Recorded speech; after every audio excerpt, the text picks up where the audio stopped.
Hey guys, welcome back to the shop. We're just knocking out progress on Michael's 1993 Touring. We're hopefully wrap up all the maintenance items today. Take a look at that coolant leak. Hopefully finish the brakes. Talk about that later. And by that time, should be ready to head to the detailers. Still having some problems getting the wheels refinished. They're just a little behind. But otherwise, we're looking pretty good. I've got all the parts in that I need for right now, so let's just jump right in. Well, back to my favorite place, the bench. Got our brake fluid. Got some ceramic brake pads in. I've got a new alternator belt since we identified that that one looked to be original. If I remember correctly, it was 10 years plus ago. We reused the original because it was in good shape. And I've got a backup belt here for the power steering AC if I need it. Hopefully you guys couldn't hear that beep too loud, just my battery charger going off. And for the coolant side, we've got a constant tension spring hose clamp pliers. I really like this one. If you guys are looking for one, I'll leave one for the link in the description. It's just an ASTRO. And then we've got a new air separation tank. Nothing special. Got a little bit extra coolant. We'll go ahead and get the coolant that's in there out and onto brakes.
Well, the coolant is out. I'm going to have to go find my screwdriver when we dump the coolant back in this thing. But I'm going to try to get to this radiator hose without pulling the air box. So we're going to take apart quite a bit of this. We'll get this AST out of here. Just want to get this done real quick because I don't like coolant dripping on the floor. Once this is done, I think we'll also have enough room to get in there and get that belt taken care of. But then we can take a look at the brakes, so let's get to it.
Well, that wasn't too bad, was it? So we got the new air separation tank in here. I went ahead and checked out this hose pretty good. I'm sure I've said it before, but I'm just not a fan of these clamps anymore. It's hard to see, but this one's kind of got a kink up here where the perforations meet the band. And right there is where the most amount of corrosion was seen on the housing itself. So I checked everything out, cleaned it up, wiped it off. We're going to put that constant tension clamp on it, see how it does. Chuck this guy in the bin. So let's go ahead and get this belt taken care of. It's going to be a little more difficult with the airbox in. I think I'm going to have to take a couple of hoses out of my way here because the air pump is part of the tensioning system on this. So the alternator acts as a tensioner, but the air pump also has a small adjustment, only about maybe 2 inches, I don't recall. But you need both to properly tension a belt on an FD, at least with the belts that I seem to work with these days. So let's go ahead and get this taken off. Everything loosened up. You're just going to need a couple of a 14, 12s, a 10, a 17, and the 12s over here. So we'll get cracking.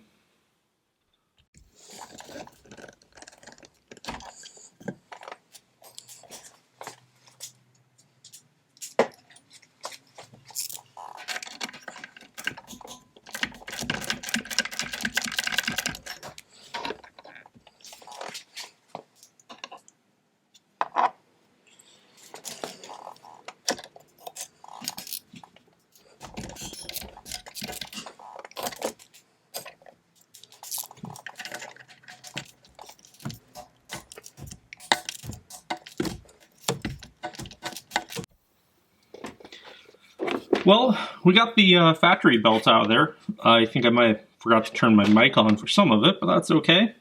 It's the original N3Z1 18381 part number. So this was a factory belt. And more importantly, it has the 5 PK, so 5 rib, 1355 part number on it. And I was looking at the one I bought and realized it's a 1310. And this is too small for the factory pulley setup. And I've come across this before, and I think I fell back into a really common trap, which is, you know, you hop on your favorite parts website, you grab the belt length that says is compatible with your vehicle, and it shows up and it's not the right one. Shoot. Done it to myself more than I care to admit. So I hopped upstairs into the parts hoard, and I found a matching Bando 5PK 1355. It's made in USA. I'm gonna have to order a handful of these because I, always seem to need a belt because I forget and go on parts site and buy the wrong one. So we'll get this installed real quick and get the belts wrapped up, back on, get everything reassembled here, and get some coolant back in it.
I'm going to pause for just a second to show you guys. You always want to inspect these. They tear. They're really soft, malleable rubber. The other thing I want to show you are these screw clamps. As soon as you start turning up the boost on these, especially on a 50, 60, 100,000 mile car, however old it is, these worms like to strip out. These are actually in pretty good shape. So I'm just satisfying my OCD here, flipping the clamps to fit the right direction so that they kind of face inwards, not up against the thermostat housing there like I had them. Since I think I was probably the last person to have these off when we did the radiator install years ago. You know, can't blame the last guy. Last guy was me. So we'll get this button back up and get that coolant in it.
Well guys, I'm going to go ahead and break this up here. You just saw me learn an important lesson.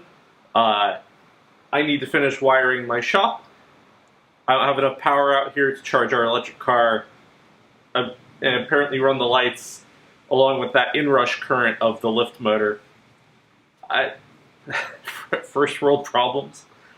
So I'm going to break this up. We're going to tackle the brakes next. We got a lot of good progress done today with those belts, replacing the AST, and replacing that clamp on the upper coolant hose. Now, I know people are going to give me trouble about the AST. I am going for that stock look. It's as simple as that. An upgrade aluminum AST and radiator are a great modification for this car. The aluminum ASTs are reliable, especially that style. There are some that are not. We'll get into that in some future episodes. But the stock ones also last a long time. And I'll come back, I'll put a sticker on it that says when this was installed and when it needs to be replaced by. They do have a shelf life, but you know, it's not until 15 years that I really see problems with them. So anyways, enough of that. Thank you guys so much for watching. Hope you're enjoying this. I hope you guys go out and work on your cars. So we'll catch you next time when we talk about the great brake debacle. Oh, it's gonna be a long episode.